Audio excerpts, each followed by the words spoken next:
गुणनखंड में ध्यान दो। सबसे पहले बड़ी बात यह है कि गुणनखंड जब आप मैट्रिक एग्जाम देते हैं, इंटर का एग्जाम देते हैं, कभी कभी कॉम्पिटिटिव एग्जामों में भी इसका प्रयोग कर देता है। गुणनखंड में कैसे इसका गुणनखंड ज्ञात करें, ध्यान देने वाली बात यह है, जैसे आपको दिया गया है एक्स स्क्वायर, यहां रुक जाते हैं। गुणनखंड ज्ञात करते समय शुरू में ये देखते हैं कि यहां कौन अंक है। शुरू में यहां एक छिपा हुआ है और लास्ट में क्या है 10। तो गुणनखंड यानी गुणा करके करो खंड। पहले ही कहता है कि गुणा करके तब क्या करो खंड। तो शुरू में एक और लास्ट में 2। गुणनखंड ज्ञात करते समय हमेशा याद रखो कि जिसका गुणनखंड तुम्हें करना है उसके शुरू के अंक और अंतिम अंक को क्या करते हैं, गुणा करते हैं। तो शुरू का अंक 1, अंतिम अंक है 10, गुणा करेगा तो क्या आ जाएगा 10। कहता है गुणा करके तब क्या करो खंड। तब इसका चलिए करिए खंड। कैसे कटेगा 5, फिर 5 से कटेगा तो इसका खंड हो गया। इसके बाद ऐसा 2 पार्ट इसमें बनाइए कि उसको जोड़ने से ये बीच का अंक आ जाए, या नहीं आता है तो घटाने से ये आ जाना चाहिए। तो मान लो कि हम 5 का 1 का गुणा 5 और 2 अकेला एक पार्ट बना दिए, 2 खंड हो गया। अब अगर 5 और 2 को हम जोड़ते हैं तो 7 होता है, तो आता नहीं है। अगर 5 में 2 घटाते हैं तो 3 आ जाता है, तो घटाने से आ रहा है ना। अब यहाँ ये ध्यान देना पड़ता है, चिन्ह को देखना होता है कि घटाने के बाद चिन्ह क्या आना चाहिए। तो चिन्ह कभी भी माइनस कब आता है, जब बड़का का चिन्ह माइनस रखो और छोटका का, तब उल्टा होगा तो घटेगा तो माइनस में आएगा। बात समझ में आ रही ना। अब हम क्या करेंगे, इसके साथ चर x लगा है तो इन लोग के साथ भी x लगा दो, और इसे छोड़ के इसी को वहां रखेंगे, किसके बदले, इसके बदले। -5x को यहाँ लगाते हैं, +2x को लगाते हैं। अब देखो तुमसे कोई कहेगा कि इसको हल कीजिए तो -3x आएगा कि नहीं आएगा। अब यहाँ हो गया -10 बराबर 0। अब x² 5x को 1 में रख लेते हैं, +2x -10 को 1 में रख लेते हैं। ठीक है। इसमें अब कॉमन निकालेंगे। कॉमन कैसे निकालते हैं, तो कॉमन वो चीज होता है जो दोनों में उभयनिष्ठ हो, यानी दोनों में वो पाया जाता है, वैसे की बात हम करते हैं। क्या कोई ऐसा इसमें दिखता है जो दोनों में हो, तो देखो x यहाँ x गुणे x, यहाँ 2x है ना, 2x है ना, यहाँ अकेला है, तो एक तो दोनों में है कि नहीं, मिलेगा कि नहीं मिलेगा।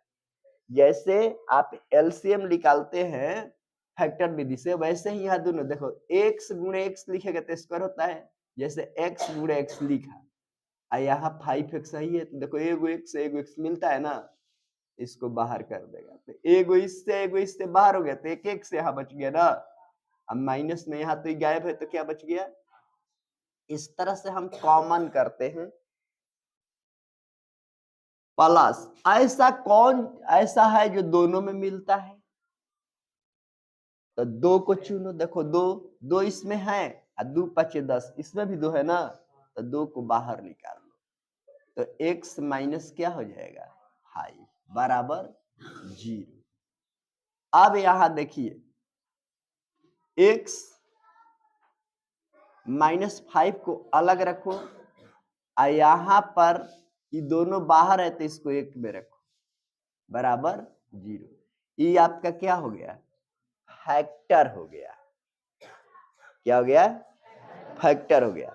अब फैक्टर से आगे आगे बढ़ेंगे, जिसे x - 5 = 0, एक बार इसके बराबर 0 लेते हैं, x + 2 बराबर एक में क्या कर लेंगे 0, एक बार इतना बराबर 0 लेंगे, एक में इतना बराबर 0, x बराबर माइनस है, इधर क्या हो जाएगा आई एक्स बराबर प्लस है, तो इधर आके फैक्टर यहां तक हुआ, आई आगे बढ़ गए तो ये आपका मूल हो गया। क्या हो गया? मूल हो गया।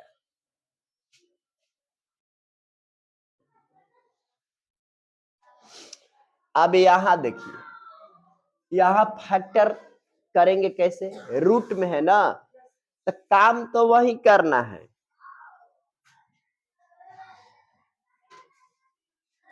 √2 का अब 5√2 का पहले कहता है गुणन खंड करे, तो यानी √2 अब 5√2 का आप गुणा कीजिएगा, 5√2 गुणे √2 5 √2 लड़ेगा तो क्या हो जाएगा 10। अब 10 का फैक्टर कीजिए, 2 5 5 कम 5, 2 अकेला, 5 गुणे 1 5 अकेला। अब 2 5 में 2 घटेगा तो क्या बचेगा? कुछ नहीं, 3 बच जाएगा।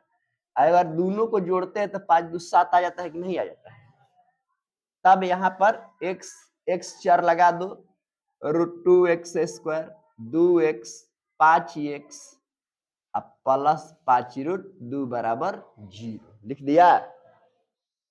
अब इसमें फिर देखो, √2 यहाँ x कॉमन तो आएगा, लेकिन √2 है दुइया में कौन √2 है?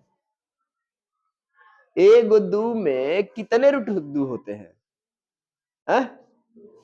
2 गो, तब न लड़के 2 होता है। 2 गो √2 रहेगा तो लड़ेगा तो 2 होता है। तो यहाँ पर 2 गो √2 है, तो उसको अगर एक √2 यहाँ है या यहाँ 2 है तो एगो निकल जाएगा कि नहीं निकल जाएगा? यहाँ से √2 निकल गया, एगो x निकल गया तो एक न बच गया, और यहाँ से √2 निकल गया तो √2 बच गया, एक सौ तो एक है निकल गया। और यहाँ पर देखो 5 5 दोनों में है तो बाहर करो तो x प्लस √2 बच जाएगा, बच जाएगा। अब √2x है बाहर वाला, अब प्लस 5, और यहां से x प्लस √2 दोनों में है उभयनिष्ठ, बाहर आ गया बराबर 0। अब √2x प्लस 5 बराबर 1 में 0 लिखो, मूल निकालना है, खंड तो हो गया, अब आगे मूल निकालना है, तो इसके लिए क्या करेंगे? x प्लस √2 बराबर 0, √2x बराबर प्लस इधर क्या हो जाएगा x बराबर 5, और 2 आएगा तो बटा चल जाएगा, यहाँ x बराबर प्लस इधर आके माइनस, 2 गो मूल आ गया। अब फैक्टर यही निकाल लिए, मूल यहाँ निकल गया।